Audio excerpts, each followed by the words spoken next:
Welcome back, or if you're new, I'm Dr. Carol Francis. I'm a clinical psychologist, a marriage, family, child therapist, and a clinical hypnotherapist.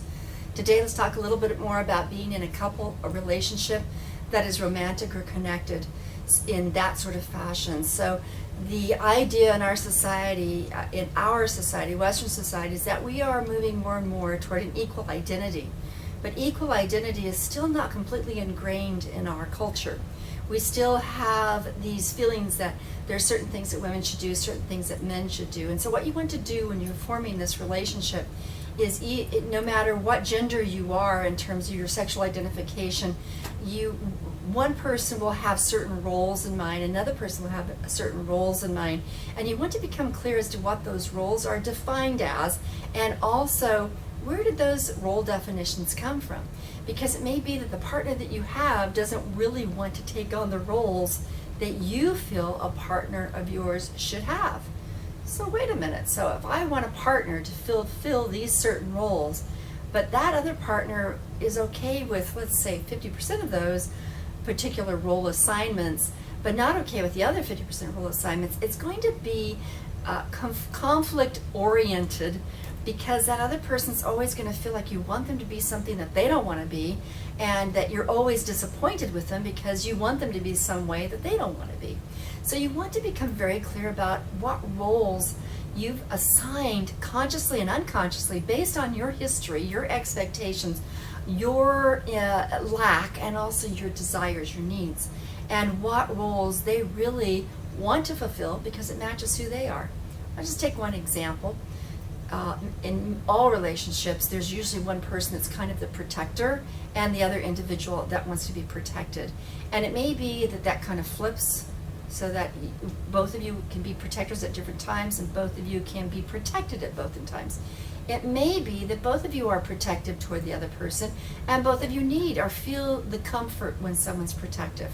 But what happens when only one person is wanting the protection, but the other person doesn't really want to be a protector, or doesn't want to be only a protector? Then you have complication. Or maybe one person wants to be a protector, but this person doesn't really want to be protected all the time. That's when you're going to have this role discrepancy that's going to feel really awkward. And what's more about this is that whatever role expectations you have or your partner has will become kind of like a law, as if it should be this way. And so if the other person is not living up to the should or the law or the expectation, that's when you feel discontent with that person, you feel disgruntled with that person, you feel grumbly and as if that person doesn't love you. But if that other person isn't like finding that their role should be that, or doesn't want to be that, or can't be that, you're finding fault with someone who doesn't really want to fulfill those roles. So now there's really a necessity for the two of you to say, oh wow, I wanted you to be this. I like who you are, I like your personality, I really value you, I have a lot of love for you, and I want good things for you in your life, but I suddenly realized that I have certain role expectations that I wanted from a partner. And maybe I can adjust my role expectations because I like who you are, and who you are is not going to fulfill my role expectations, at least not to a large percentage, and vice versa. Now if the two of you can adjust and understand what each other's role expectations were and can kind of play around with them, become perhaps more equal, or become more aware and identified with what the balances are on different role expectations, then you can have a possibility that this relationship will work. Now the easiest relationships are the one where everybody accepts the same role splits and the same identities as the person has the expectations. Here are some roles that people have expectations on. Roles as sexual lovers. And are the sexual lovers dominant, submissive, partners, extreme, vanilla? You know, there's expectations about what type of sexual partner this person's going to be. And those need to be both experienced, experimented with, and also clarified. Here's another role. Who's going to be more masculine? Who's going to be more feminine? Whatever those stereotypes are defined by the two of you. And then that leads to the next thing. what are the stereotypes? What are the stereotypic roles that you feel that you naturally want to groove into, and they naturally want to groove into?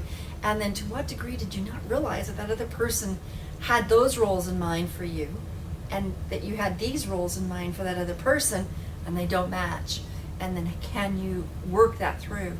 Another role is who's going to do the cooking and the cleaning and the washing of dishes, the preparing of meals, getting the groceries, paying the bills, earning the most amount of money, what type of money sharing is there going to be, if you're going to involve children. A whole series of questions come up with child raising and all the expectations involved in that.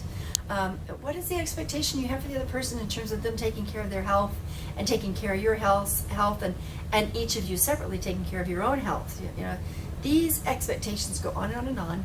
They are roles, and you're going to be very impacted by the roles that your parents manifested that either worked or did not work, as well as you're going to want someone else to fulfill the roles that you're not as good at, or you long for because you have a feeling of need associated to them fulfilling that role, or those roles that they fulfill feel like that's a way of you being loved.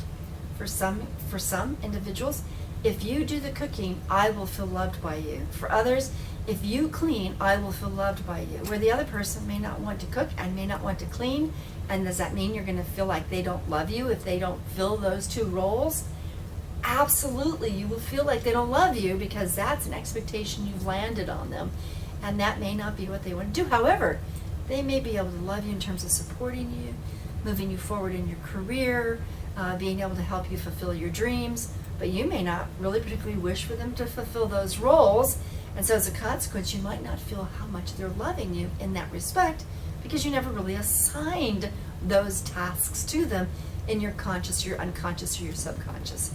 Well, here's just a little bit of information about how to play in a romantic relationship with what in the world are the roles we both need, want, we expect it without knowing it, or we expect it as if it were a law, or we expect it as if it were a message of love. All right, forge ahead. See you later. Bye.